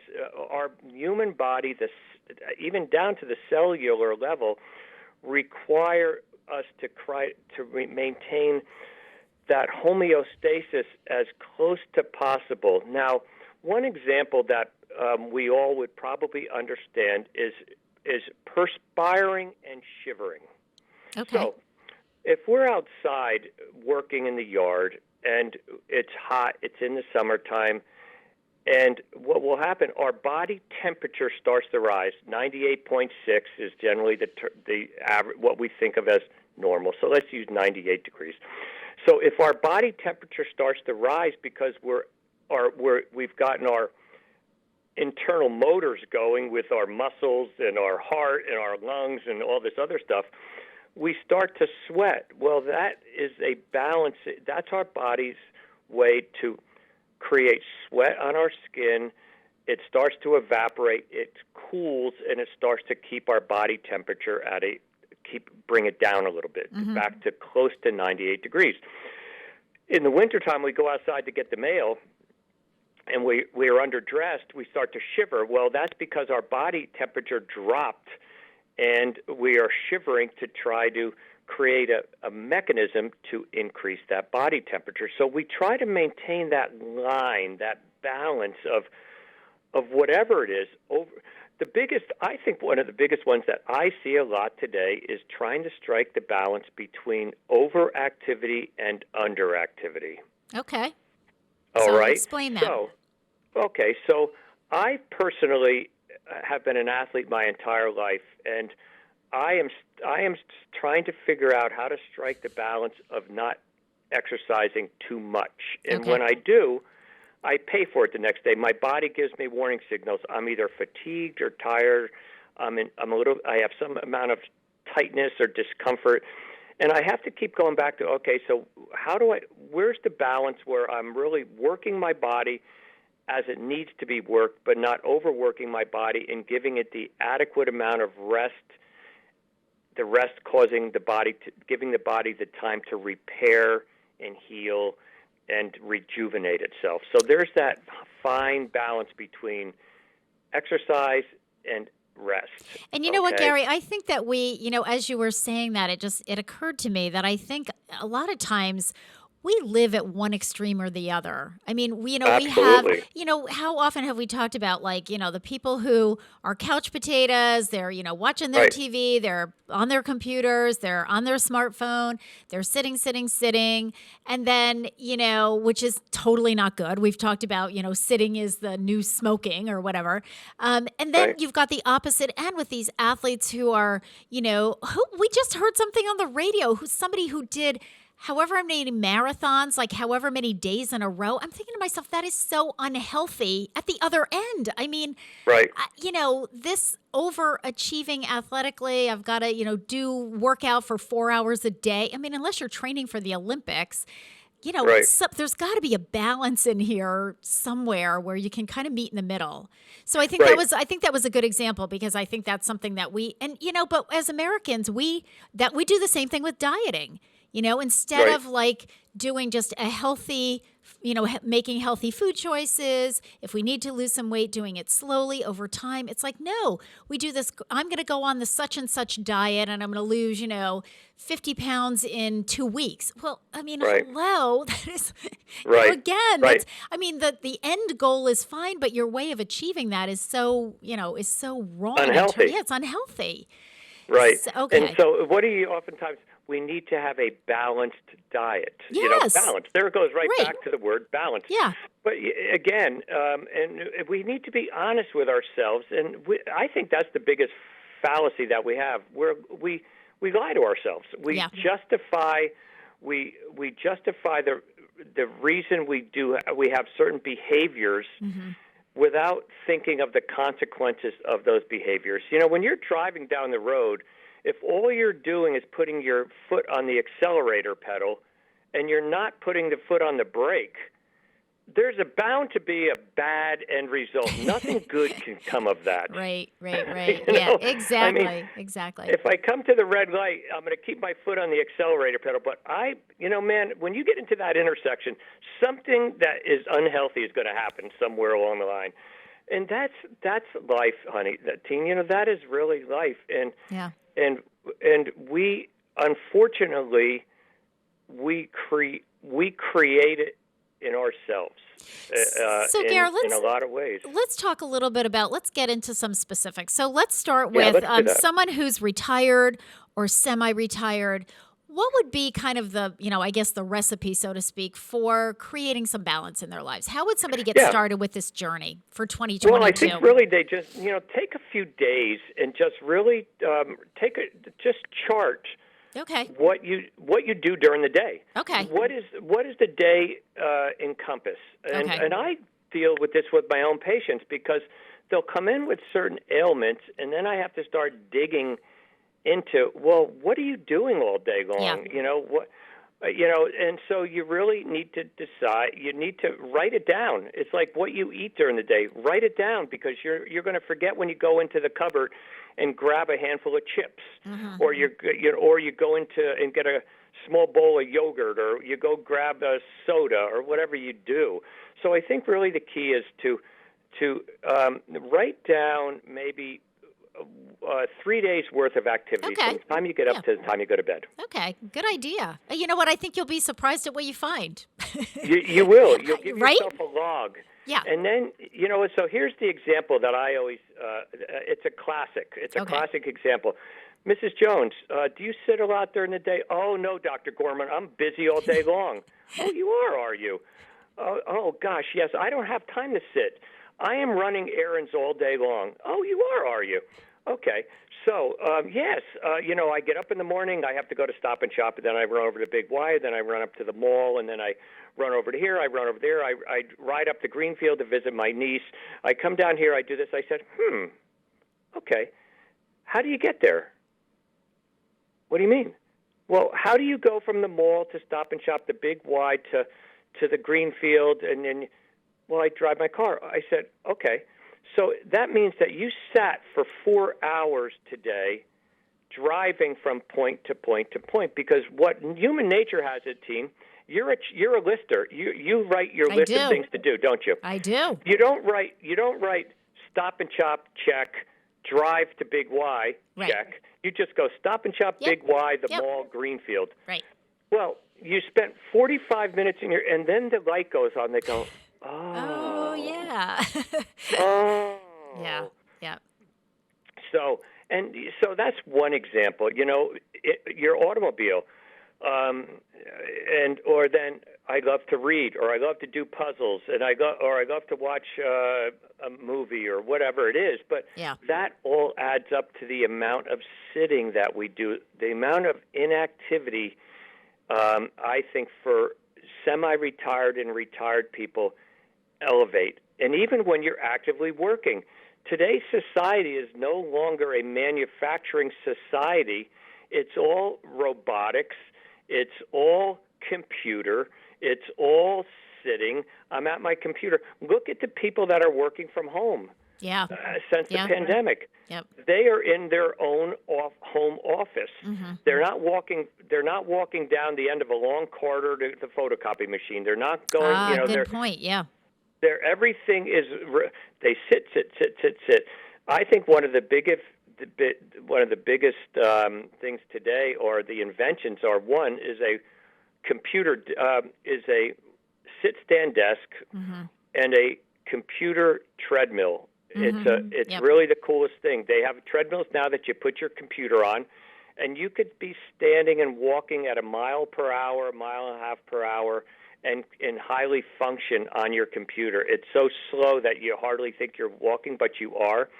And the sit-stand desk, where you could be productive at the workforce or at your work site, but you have the ability to sit and stand and change positions throughout the course of the day. So self-assessment is important, and think about it. Write everything down. I have to drive over here, or I have to sit in line to do this. And it goes. So really, So that's figure out what you do. So once you do that assessment, but it's not just about exercise and movement, right? I mean, balance in your life is a whole bunch of other things. So what are some of those other things that we need to be paying attention to? Well, okay, so rest and activity. Okay. Let's break that down.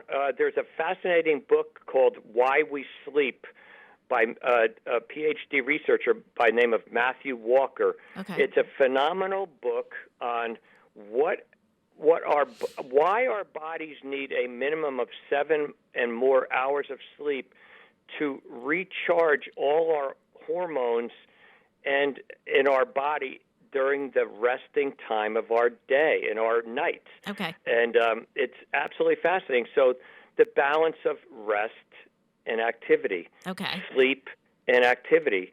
That's we need. So if I'm sleeping 13 hours a day, you're that out may of be a little out excessive. of whack. On the same token, if I'm sleeping 4 hours a day, Mm-hmm. there's something really wrong, because that means that there's something else that's really dragging you away, getting you out of bed way too early, way too soon, requiring energy that you're not replenishing. And in time, your body systems are going to fail, and that leads to dis-ease. Mm-hmm. It leads to inflammation. It leads to an imbalance of chemicals in our blood system. It leads to an imbalance. And our body cannot tolerate that for an excessive amount of time before we start to have a breakdown in the cells and the tissues of our body. Cardiovascular disease, ulcers, certain cancers, pathologies, things of that nature. That goes with the process. Okay. All right, let's take a little breath here, because you've thrown out a lot of information for us to digest and to process. Yeah. So let's take a little break. It is 7:47. We have Dr. Gary Gorman, our WSKB resident chiropractor, on the line, and the topic today is balance. You're listening to WSKB 89.5 FM radio for the Westfield Masses and WCPC cable channel 15.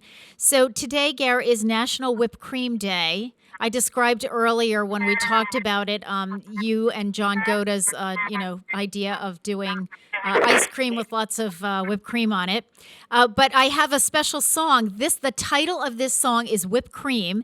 It's by Herb Alper and the Tijuana Brass, and you'll recognize the tune as soon as you hear it. I just didn't realize the title was Whipped Cream. So we'll be right back.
Underwriting for Community Radio on WSKB is brought to you in part by Rockies.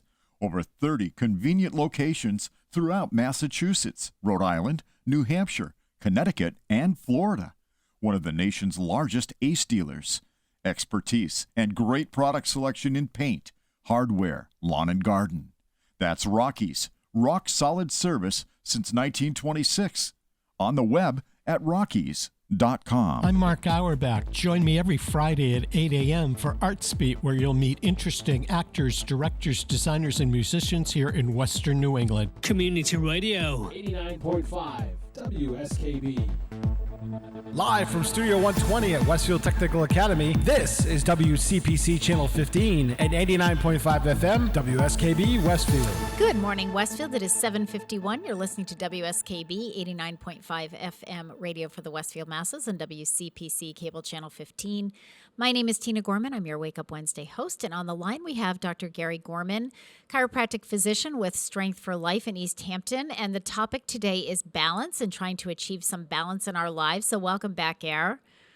Good. Welcome. Thank you. Okay. So we've talked a little bit about, activity. We've talked about exercise, a little bit about, healthy eating, achieving balance that way. What about, you mentioned before those, we've talked a little bit about sort of retirees, semi-retirees who have a little bit more flexibility in their schedule. Mm-hmm. But what about those younger, especially I think of parents who they have children, they are maybe have some caregiving responsibilities for their parents. A lot of them are working. They're dealing with pandemic issues. And so how do you build in, even if they did, so let's say they do that 3-day of I'm kind of charting and they realize it's like my life is out of control. I mean, I've no time for myself.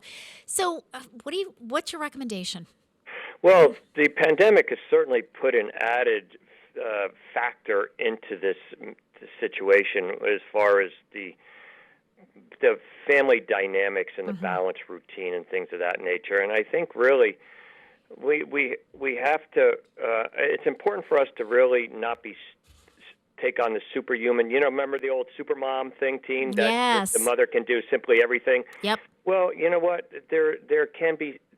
You look at your day and you look at your life, and what is it? What can I take off my plate?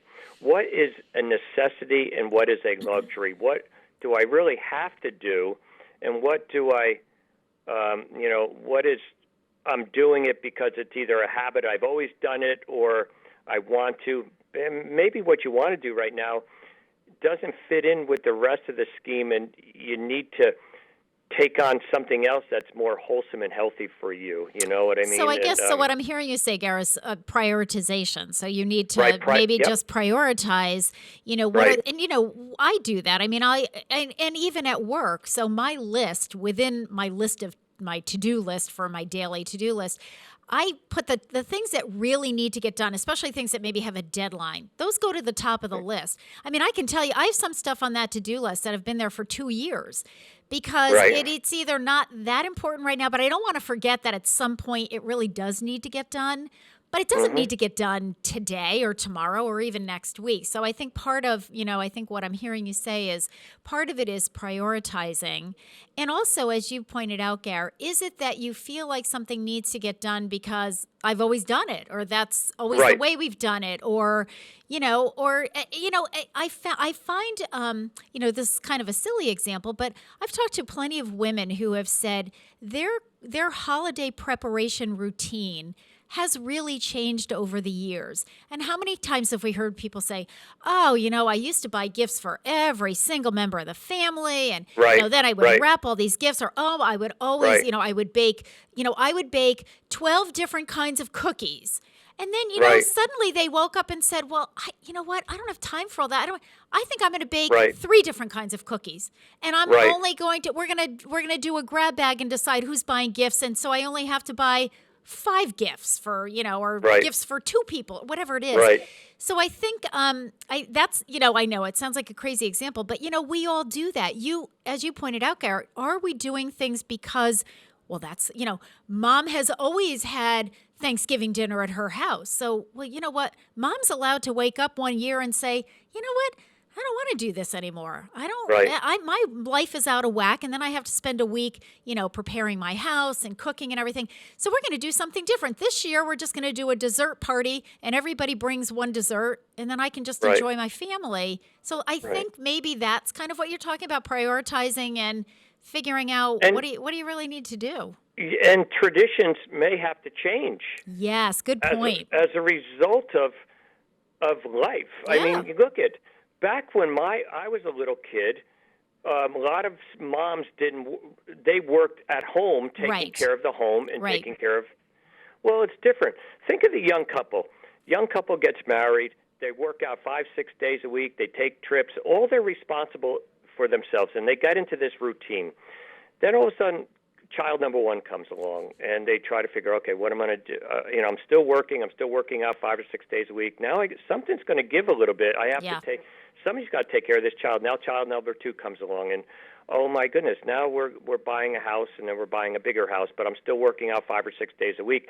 Now I'm throwing my kid over the daycare because I have to work out 5 or 6 days a week, and and then I have to do the shopping, and I have to do this, I have to go here, and I have meetings, and I'm traveling, blah blah blah. I'm still working out 5 or 6 days a week because now I can't mentally not work out 5 or 6 days a week. I guess the point being is, and that's an over-exaggeration, it's okay for you to work out 3 days a week or 4 days a week, not 6 or 7.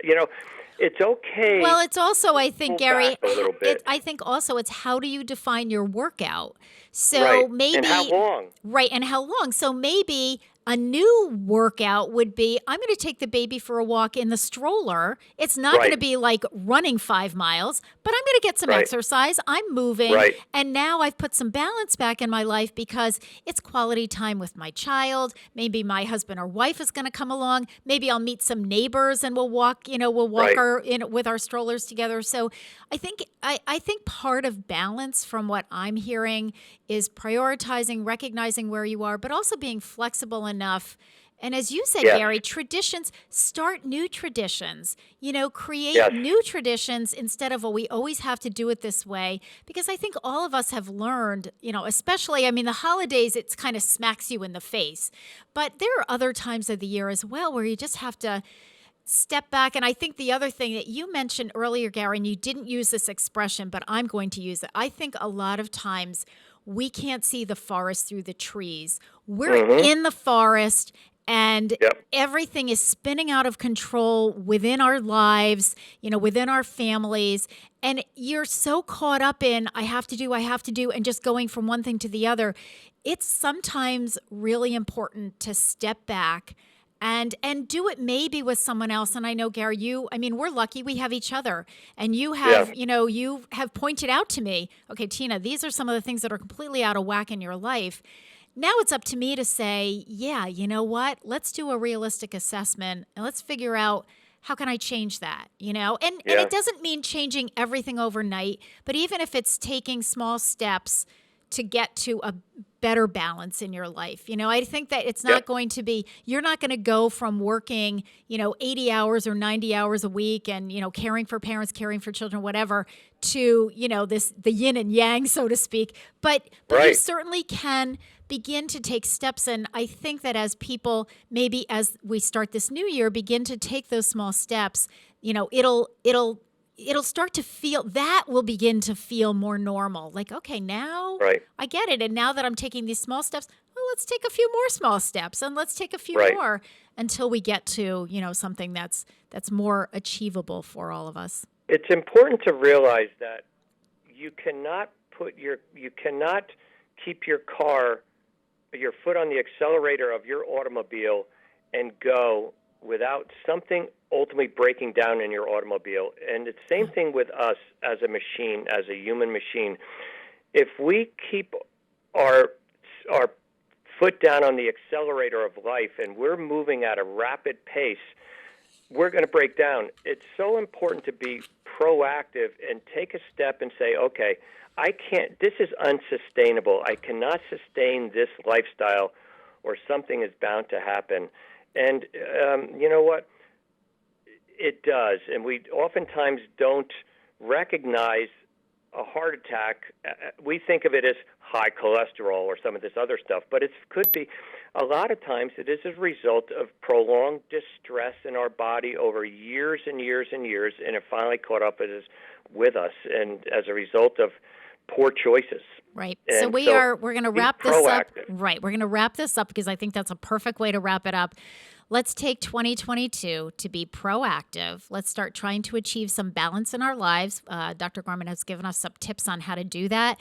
First step, remember, just do some charting for a couple of days and kind of see how do you spend your days, and then start taking some baby steps to change that. Joe Rouse is in the wings. He's ready for his monthly show, which is the first Wednesday of the month. So I'm going to turn this over to Joe. Dr. Gary Gorman, thank you so much. Happy New Year. I will see you at home later tonight. Sounds great. Thank you. You're welcome. Bye.